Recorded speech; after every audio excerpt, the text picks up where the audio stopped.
Nous te prions, Seigneur, que toute puissance occulte, toute puissance diabolique et satanique soit liée totalement et que nous puissions tous avoir la liberté de recevoir ta parole, non pas comme la parole d'un homme, mais ce qu'elle est véritablement, la parole du Dieu vivant.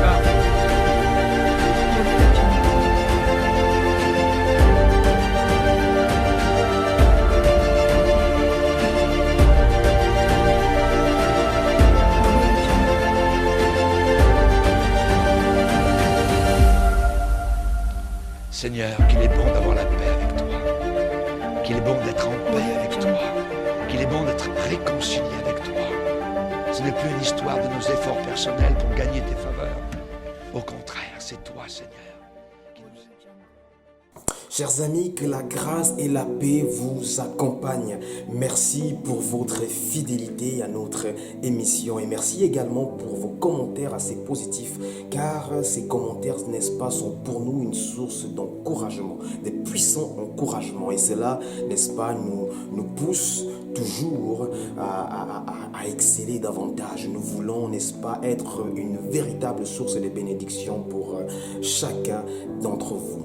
Les amis, aujourd'hui, j'aimerais à nouveau, n'est-ce pas, nous plonger dans les Écritures. J'aimerais nous entraîner dans ce voyage de la parole de Dieu afin que nous puissions découvrir, n'est-ce pas, les secrets et les bienfaits de la parole de Dieu. Car en réalité, la parole de Dieu, n'est-ce pas, nous fait toujours du bien. Et il est important, n'est-ce pas, que nous puissions nous entretenir au travers d'elle. Le thème que j'aimerais aborder aujourd'hui avec vous, c'est le combat dans nos pensées. Le combat dans nos pensées. Et ma question est, comment fais-tu face aux difficultés de la vie? Comment fais-tu face aux Goliaths, aux montagnes qui s'élèvent devant toi pour t'empêcher d'entrer dans ta destinée? Quelles sont les armes que tu utilises, n'est-ce pas, pour renverser les forteresses qui se dressent devant toi? Car vois-tu, que tu le veuilles ou que tu ne le veuilles pas, que tu sois chrétien ou que tu ne le sois pas, que tu connaisses Dieu ou que tu ne le connaisses pas, que tu aies une relation avec lui ou pas, nous sommes tous appelés à traverser et à faire face aux difficultés de la vie. Que ce soit la maladie, que ce soit le chômage, appelle ce que tu veux, mais nous sommes tous appelés, n'est-ce pas, à faire face à ces difficultés. Et aujourd'hui, j'aimerais juste te donner quelques astuces en tant qu'enfant de Dieu afin que tu puisses véritablement être équipé. Peut-être tu l'as déjà entendu dans ton église, mais aujourd'hui j'aimerais mettre un petit accent là-dessus afin que tu sois puissamment encouragé. La Bible dit ceci: soyez transformés dans le renouvellement de votre intelligence. Et pour cela, il nous faut apprendre à renouveler notre intelligence, car là même est la base de toute chose. Dans Proverbe, il est dit que l'homme est comme les pensées de son cœur. Voyez-vous, les pensées définissent ce que nous sommes. Les pensées, n'est-ce pas, sont la base même de nos actes. Avant qu'un acte ne soit posé concrètement, il commence d'abord dans les pensées. Oh, combien il est malheureux, n'est-ce pas, lorsque nous sommes envahis et assaillis par les pensées négatives. Car voyez-vous, tout autour de nous, n'est-ce pas, nous rencontrons divers types de personnes qui sont également négatives et nous rencontrons des situations au travers desquelles nous pouvons être confrontés aux pensées négatives. Mais si nous ne faisons pas attention, si nous ne veillons pas à ce que nous laissons entrer dans notre âme, à ce que nous laissons entrer dans notre esprit, nous ne connaîtrons que la défaite. Et aujourd'hui, n'est-ce pas, j'aimerais parler, n'est-ce pas, d'un jeune garçon qui, lui, à son époque, a su faire la différence, tout simplement parce qu'il avait appris à renouveler ses pensées, afin de voir tel que Dieu voit. Ce jeune garçon, c'est David. Nous sommes dans le livre de 1 Samuel au chapitre 17. Nous ne lirons pas tout le chapitre 17, quoique ce chapitre soit assez intéressant, mais je vais vous le résumer tout simplement. Dans ce chapitre 17, n'est-ce pas, il est question de la bataille entre les enfants d'Israël et les Philistins. Lors de cette bataille, les Philistins enverront au devant de la scène leur champion, un homme de guerre, un valeureux combattant, chargé d'expérience, lui qui était le plus fort parmi les Philistins. Il se nommait Goliath, un géant. Vous connaissez l'histoire. Et la Bible nous fait comprendre que Goliath, à lui seul, amènera l'opprobre parmi les enfants d'Israël. Il lancera un défi au peuple de Dieu. Mais malheureusement, bien que ce peuple soit le peuple de Dieu, ce peuple va se trouver paralysé par la peur, paralysé par l'angoisse, au point d'être incapable de bouger, au point d'être incapable, n'est-ce pas, de pouvoir relever le défi. Et pendant 40 jours, ils seront paralysés par la peur. Tous les matins, Goliath se levait et il allait au devant de la scène pour insulter le peuple de Dieu, en disant, envoyez-moi un seul homme afin que nous puissions nous battre. Et le peuple de Dieu, malgré ses vaillants héros tels que les Saül et tous les autres, personne ne pourra relever ces défis, tout simplement parce qu'ils avaient déjà perdu la bataille dans les pensées. Alors surviendra, n'est-ce pas, un jeune homme qui, lui, va faire toute la différence. Et c'est là où j'aimerais, n'est-ce pas, nous amener. C'est là où j'aimerais, n'est-ce pas, nous plonger. Car à cette époque, David fera la différence, tout simplement parce qu'il a appris à voir tel que Dieu voit. Voici ce qui est dit lorsque David entre en scène. David se leva de bon matin, il laissa les brebis à un gardien, prit sa charge et partit, comme Isaïe le lui avait ordonné. Lorsqu'il arriva au camp, l'armée était en marche pour se ranger en bataille et poussait des cris de guerre. Israël et les Philistins se formèrent en bataille, armée contre armée. Verset 22, David remit les objets qu'il portait entre les mains du gardien des bagages et courut vers les rangs de l'armée. Aussitôt arrivé, il demanda à ses frères comment ils se portaient. Tandis qu'il parlait avec eux, car voilà là où j'aimerais nous amener, au verset 23, tandis qu'il parlait avec eux, voici le Philistin de Gath nommé Goliath s'avança entre les deux armées hors des rangs des Philistins. Il tint le même discours que précédemment et David l'entendit. Et David l'entendit. Chers amis, David va entendre le même discours que Goliath avait tenu dès lors auparavant. Ce discours qui, autrefois, n'est-ce pas, avait paralysé toute une armée d'hommes valeureux pendant 1 mois et 1 semaine, c'est-à-dire 40 jours à peu près. David va entendre les mêmes choses, il va entendre les mêmes menaces, il va entendre les mêmes insultes, mais David agira différemment. Continuons dans cette petite histoire, continuons à lire ce texte et nous allons essayer, n'est-ce pas, de voir quelles sont les stratégies, quelles sont les astuces que David avait pour pouvoir renverser le Goliath de son époque. Au verset 24, à la vue de cet homme, tous ceux d'Israël s'enfuirent devant lui et furent saisis d'une grande crainte. Chacun disait, avez-vous vu s'avancer cet homme? C'est pour jeter à Israël un défi qu'il s'est avancé.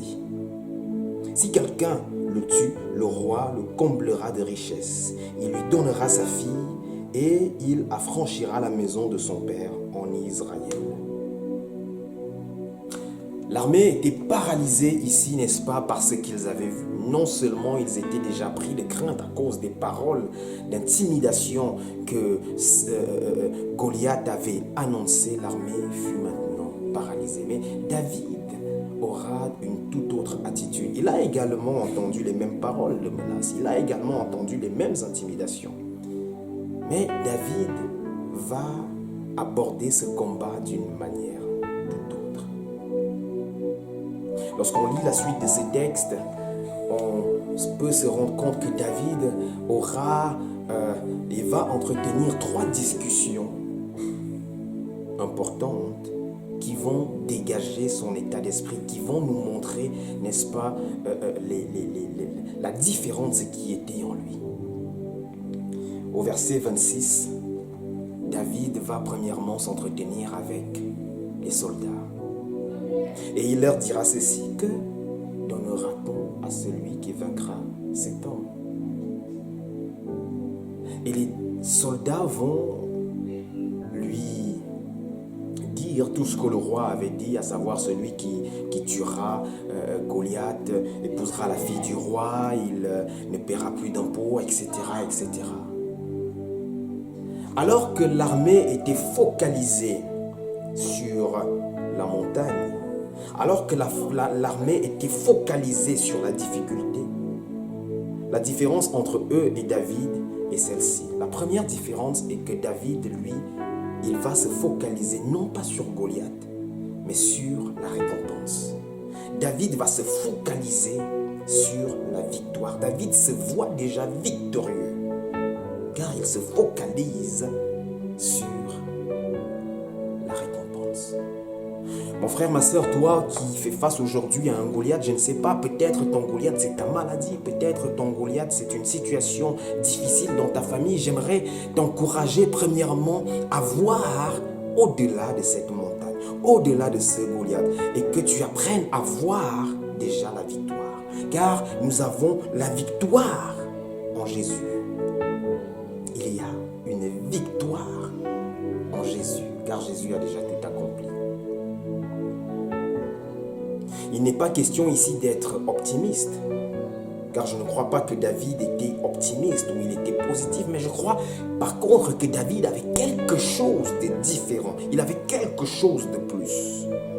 Et c'est ça qui a fait toute la différence. Au verset 28, David va entretenir sa deuxième discussion, mais là, ça sera avec son grand frère, Eliab. Et alors qu'Eliab va commencer à projeter à nouveau des paroles négatives sur David, David fera quelque chose dont je vous encourage également à faire lorsque vous avez affaire à des gens hyper négatifs qui balancent des paroles négatives sur vous. David va se détourner de Eliab. Nous sommes au verset 28. Eliab, son frère aîné, qu'il avait entendu parler à ses hommes, fut enflammé de colère contre David. Et il dit: pourquoi es-tu descendu? Et à qui as-tu laissé ce peu de brebis dans le désert? Je connais ton orgueil et la malice de ton cœur. C'est pour voir la bataille que tu es descendu. Verset 29, David répondit: qu'ai-je donc fait? Ne puis-je pas parler ainsi? Verset 30, et il se détourna de lui. Mon frère, ma soeur, il faut que tu apprennes à te détourner, n'est-ce pas, de toute personne négative. Car très souvent, les personnes négatives, n'est-ce pas, ont quelque chose en elles qui est assez contagieux. C'est-à-dire que leur négativité est contagieuse. Et il faut que tu apprennes à faire le tri des paroles que tu entends. Rejette les paroles négatives. Premier point, apprends à voir au-delà de la montagne. Apprends à voir la victoire. Je ne te demande pas d'être optimiste, car l'optimisme en lui seul ne suffit pas. Je ne te demande pas d'être positif, mais je te demande ici de renouveler tes paroles afin de t'accommoder à la pensée de Dieu, à savoir que Christ a déjà tout accompli. Donc, appuie-toi sur cette victoire. Apprends à voir au-delà de ta montagne. Deuxième point, apprends à faire le tri dans ton esprit, car il y a des gens qui ne sont pas qualifiés, n'est-ce pas, à s'aimer les paroles dans ton esprit. Et pour cela, c'est de ta responsabilité d'y veiller. La Bible dit ceci dans le livre de Proverbes: veille à l'état de ton cœur, car de lui, n'est-ce pas, viennent les sources de la vie. Ta responsabilité, c'est de veiller et de faire le tri. Rejette les paroles négatives, rejette et détourne-toi, tout comme David, de toute négativité. Enfin, la troisième conversation importante que David va avoir dans ce texte, ça sera avec Saül. Et là, nous sommes au verset 30. 32, David dit à Saül que personne ne se décourage à cause de ces Philistins. Ton serviteur ira se battre contre lui. Écoutez ce que Saül lui dira. Saül est un homme ici, un homme d'expérience. C'est-à-dire les paroles qu'il tient ne sont pas des paroles de négativité. Elles ne sont pas des paroles négatives, mais il tient des paroles qui sont appuyées sur son expérience à lui. Et en réalité, Saül a une réelle expérience de combat. Et il lui dit ceci. Tu ne peux pas aller te battre avec ces Philistins car tu es un enfant et il est un homme de guerre dès sa jeunesse. Dès sa jeunesse. L'expérience que nous pouvons recevoir de certaines personnes ne doit pas forcément influencer. Je ne dis pas que recevoir des paroles d'expérience que une telle autre personne a vécu, nous devons rejeter ces expériences. Non, ce que je veux dire, c'est nous devons les écouter et faire le tri pour retenir ce qui est bon. Car l'expérience qu'un tel a eue ne sera pas forcément mon expérience. Et c'est ce que David va faire comprendre à Saül en lui disant, certes, je suis un enfant, mais j'ai acquis une certaine expérience. Car vois-tu, ô sa majesté, ton serviteur un jour gardait des brebis et voici qu'un ours s'avança. Et David va lui conter cette histoire, comment il avait battu l'ours et comment il avait battu le lion. Tout ceci pour dire à la fin que de la même manière que le Seigneur m'a permis, n'est-ce pas, de battre l'ours et le lion, c'est ainsi, n'est-ce pas, que je finirai avec Goliath.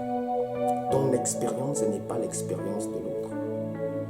Repose-toi, n'est-ce pas, sur l'expérience et la force que Dieu te donne. Par la suite, nous verrons que pour l'aider au combat, Saül donnera à David son armure pour que David aille combattre Goliath. Mais David dira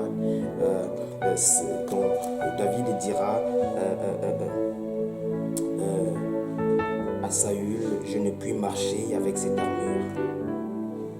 Je n'y suis point habitué. Et il se débarrassera de cela. Va avec la force que tu as. En somme, s'il fallait résumer tout ceci pour faire face aux pensées négatives afin de terrasser les Goliaths et les géants de notre vie, tu as 3 choses importantes à faire. La première, c'est de regarder au-delà du Goliath. Ne te focalise pas sur la montagne, ne te focalise pas sur la difficulté, mais focalise-toi sur ton Dieu, ce Dieu qui est grand, fort et puissant. Va au-delà de la montagne, va au-delà de Goliath. Le deuxième point, c'est rejette toutes tes pensées négatives.